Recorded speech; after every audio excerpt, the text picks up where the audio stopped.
Shalom, salam berkat dari kami untuk pendengar sekalian. Saat ini pendengar akan diberkati dengan program Hari Ini Harinya Tuhan bagian yang ke-8. Sebuah program rohani tentang doktrin Alkitab yang menolong kita untuk semakin tertanam dalam kebenaran firman dan bertumbuh dalam kemuliaan. Bersama hambanya, Pendeta Gilbert Lumwendong, STH. Banyak orang merasa doktrin Alkitab sebagai sesuatu yang membingungkan. Tetapi tahukah saudara bahwa doktrin Alkitab intinya adalah memahami Alkitab dengan benar, dengan pemahaman yang sistematis, sehingga kita terus dapat tertanam di dalam kebenaran firman, sehingga kita terus bertumbuh di dalam kemuliaan Allah. Buka hati saudara sekalian untuk menerima berkat-berkat firman-Nya hari ini. Allah kita bukan hanya sekedar Allah yang baik, namun Dia juga Allah yang sabar dan mempersiapkan yang saya sebut plan B, atau yang saya sebut He is a second chance God. Dia adalah Allah yang memberi kesempatan kedua. Kalaupun kita gagal, kalaupun kita berbuat yang tidak seperti yang Dia harapkan, bukan berarti bahwa tidak ada harapan lagi buat kita, tapi Dia sudah menyiapkan plan B. Lalu kalau kita gagal dengan plan B-nya Allah, maka Dia sudah siap dengan plan C-nya, rencana kedua, rencana ketiga, sehingga kegagalan kita bukan akhir dari rencana Allah. Ada banyak orang yang kalau dia sudah gagal, dia pikir sudahlah, percuma saya melayani Tuhan. Itu sebabnya Petrus ketika gagal, maka apa yang terjadi? Dia sudah menyangkal Yesus 3 kali. Lalu dia pergi kembali ke Danau Tiberias, dan ketika dia bersama dengan murid-murid yang lain, inilah kalimatnya, aku akan kembali menangkap ikan. Dengan lain kata, dia sudah berpikir bahwa wah, orang seperti saya ini udah gak mungkin layak lah. Orang seperti saya ini gak mungkin dipakai Tuhan lah. Orang seperti saya ini udah gak mungkin bisa lah melayani Tuhan, karena sudah cacat, saya sudah gagal, saya sudah menyangkal Yesus. Gak mungkin bisa lah Tuhan berbuat sesuatu lagi buat saya. Tetapi apa yang terjadi? Tuhan punya plan B-nya. Meskipun Petrus gagal, tapi Tuhan tidak pernah gagal. Sehingga apa yang terjadi? Ketika dia sudah kembali tangkap ikan, kembali dia jumpai dia gak dapat apa-apa. Tetapi Yesus datang dan berkata, adakah barang lauk di antara kamu? Ketika murid-murid berkata tidak ada, maka Petrus berkata, Guru, tidak ada apa-apa pada kami. Lalu Yesus dengan tegas berkata, tebarkan jalamu di sebelah kanan perahu. Saudaraku yang kekasih dalam Tuhan, ini mengingatkan kembali kepada Petrus bahwa Yesus punya plan B. Yesus itu sabar. Dia memberi kesempatan kedua, bahkan dia memberi kesempatan ketiga. Asal saja kita mau bertobat, asal saja kita mau berbalik, maka dia selalu punya jalan yang terbaik buat kita, anak-anaknya. Haleluya. Selamat datang dalam program kita hari ini, Harinya Tuhan, sebuah program rohani yang kembali mengingatkan kepada kita betapa pentingnya kita menjadikan firman Tuhan sebagai dasar keseharian hidup kita. Karena selama kita jadikan firman Tuhan sebagai dasar keseharian hidup kita, langkah-langkah ke depan kita penuh dengan kepastian, kemenangan, berkat, mujizat, dan perkara-perkara besar. Haleluya. Dan dalam program ini kita sedang bicara tentang second chance.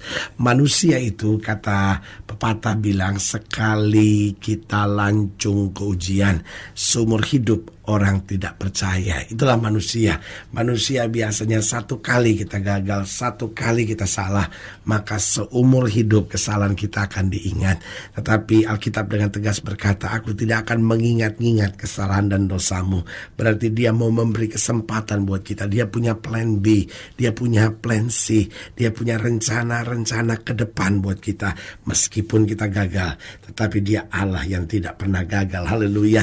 Nah, saudara yang kasih dalam Tuhan, dalam pembahasan kita tentang second chance atau kesempatan kedua ini, kita mau sama-sama belajar dari Yunus pasal 3. Yunus pasal 3 ayat yang pertama sampai ayat yang ketiga.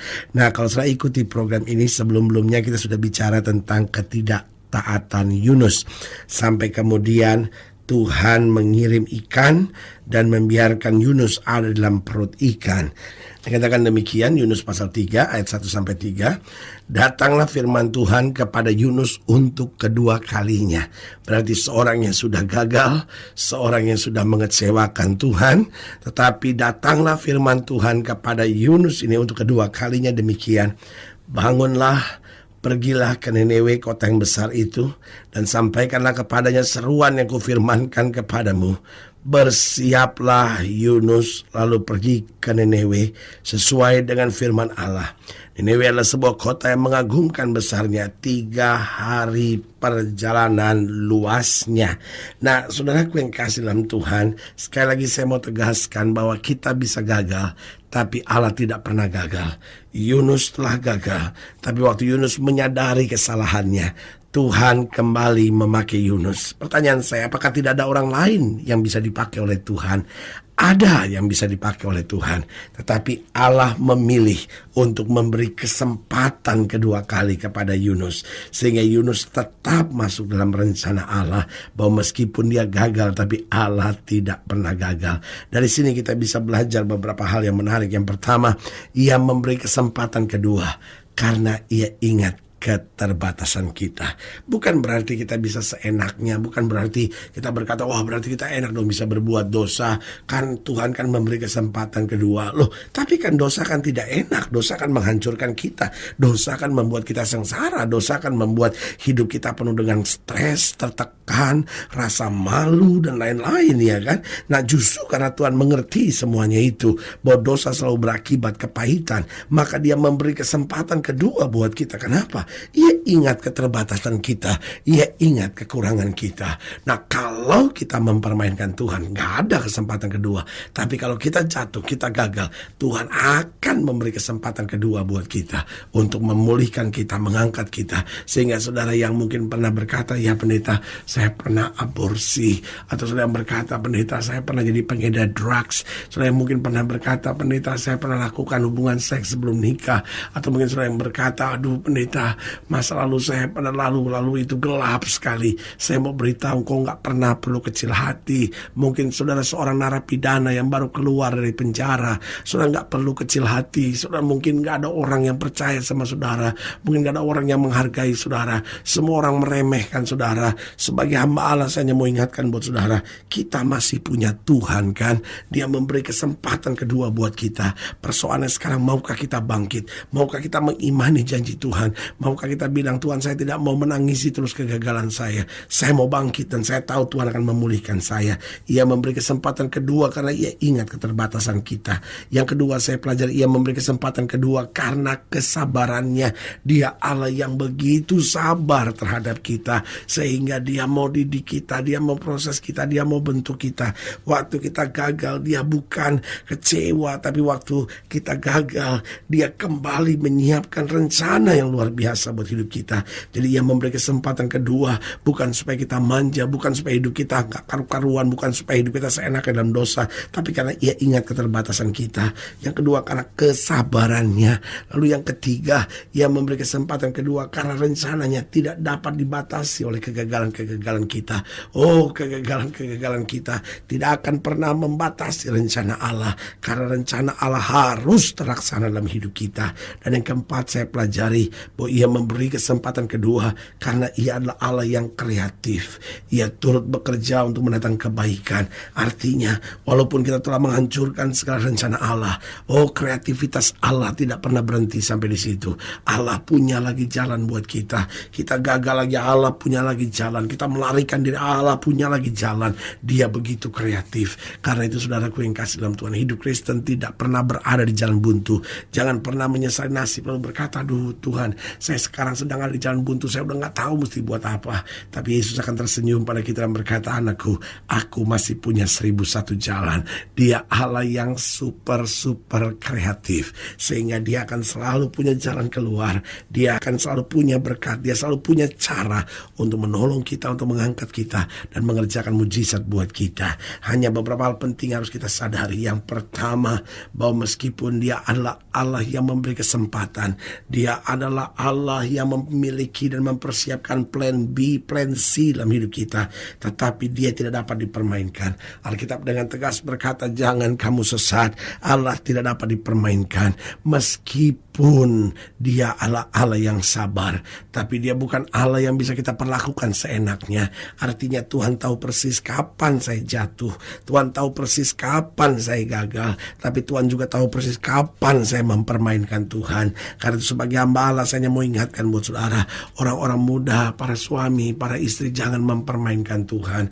Kalaupun kau gagal, ayo bangkit. Tapi jangan mempermainkan Tuhan. Karena waktu engkau mempermainkan Tuhan, engkau berhadapan dengan murka Allah. Yang pertama, hal yang harus kita sadari, bahwa dia adalah Allah yang mempersiapkan plan B. Dia adalah Allah yang memberi kesempatan kedua buat kita. Berarti yang pertama, kita tidak dapat mempermainkannya. Yang kedua, beberapa hal yang harus kita sadari, bahwa sambil ia beri kesempatan, ia juga mendidik. Jadi bukan berarti kalau dia memberi kesempatan lalu gak akan ada masalah dalam hidup kita. Lalu di dalam kesempatan yang dia berikan juga dia sedang mendidik kita. Coba lihat Yunus gagal, tapi dia harus melewati saat yang sangat menyakitkan. Dia harus ada di dalam perut ikan. Karena itu saudaraku, jangan karena berpikir Allah mempersiapkan plan B, saya bisa seenaknya dalam hidup saya. Tidak. Karena apa yang harus kita lewati untuk harga dari kegagalan kita itu sakit biasanya. Oh, Yunus harus berseru dan berkata, aku seperti ada di dalam dunia orang mati. Tapi saudaraku yang kasih dalam Tuhan, keluar dari pendidikan Allah, Allah melakukan sesuatu yang luar biasa dalam hidupnya. Lalu yang ketiga, beberapa hal yang harus kita sadari tentang Allah yang mempersiapkan plan B dan memberikan kesempatan kedua, bahwa makin lama kita taat, makin berat tantangan hidup kita. Jadi tantangan kita terasa berat, bukan karena Allah gak buat mujizat, tapi karena kita belum mau untuk taat. Tapi persis di waktu yang bersamaan kita mau taat, di situ kemuliaan dan kuasa Allah akan tercurah kembali dalam hidup kita. Haleluya. Saudara yang kasih dalam Tuhan, jika saudara yang nilai lebih jauh, hubungi kami melalui telepon, hubungi kami melalui surat, kunjungi website kami, karena kami ada untuk membawa Bapak Ibu sudah senantiasa lebih dekat pada Tuhan dan mengalami kasih kuasa mujizat yang luar biasa. Haleluya. Secara khusus melalui program ini juga saya mau berdoa buat siap saudara yang sakit, siap saudara yang berbeban berat, karena saya percaya bahwa bagi Allah tidak ada perkara yang mustahil. Nah, saudara pendengar sekalian yang didoakan, boleh taruh tangan kanan saudara di dada dan kita akan berdoa. Mari kita berdoa. Bapa, dalam nama Yesus, sama doa buat setiap pendengar sekalian, mereka yang taruh tangan kanannya di dada karena butuh mujizat, karena butuh kekuatan, karena butuh damai, karena butuh jamahan dan lawatan Tuhan. Mereka yang sakit, mereka butuh kesembuhan dalam nama Yesus. Mereka yang lemah, mereka yang sedang menghadapi masa-masa yang sukar, bahkan yang rumah tangganya sedang goncang, Tuhan jamah dalam nama Yesus. Mereka yang mungkin sedang putus asa, mereka yang mungkin sedang merasa gagal dalam hidupnya, hamba juga doa dalam nama Yesus, Tuhan jamah, bangkitkan kami kembali untuk kami melihat kemuliaan Tuhan dinyatakan. Oh, di dalam nama Yesus kami berdoa. Haleluya. Amin. Saudara yang kasih dalam Tuhan, kita sudah berdoa. Ingat, tidak pernah Allah lalai menepati janjinya. Inilah saatnya buat kita untuk bangkit, bersemangat, bersuka cita dalam menghadapi segala perkara. Karena kita tahu Yesus hidup, Yesus berkuasa, dan selalu menyediakan yang terbaik buat anak-anaknya. Doa saya menyertai saudara. Sampai berjumpa pada program berikut. Dan jangan lupa, jadikan hari ini harinya Tuhan. Haleluya.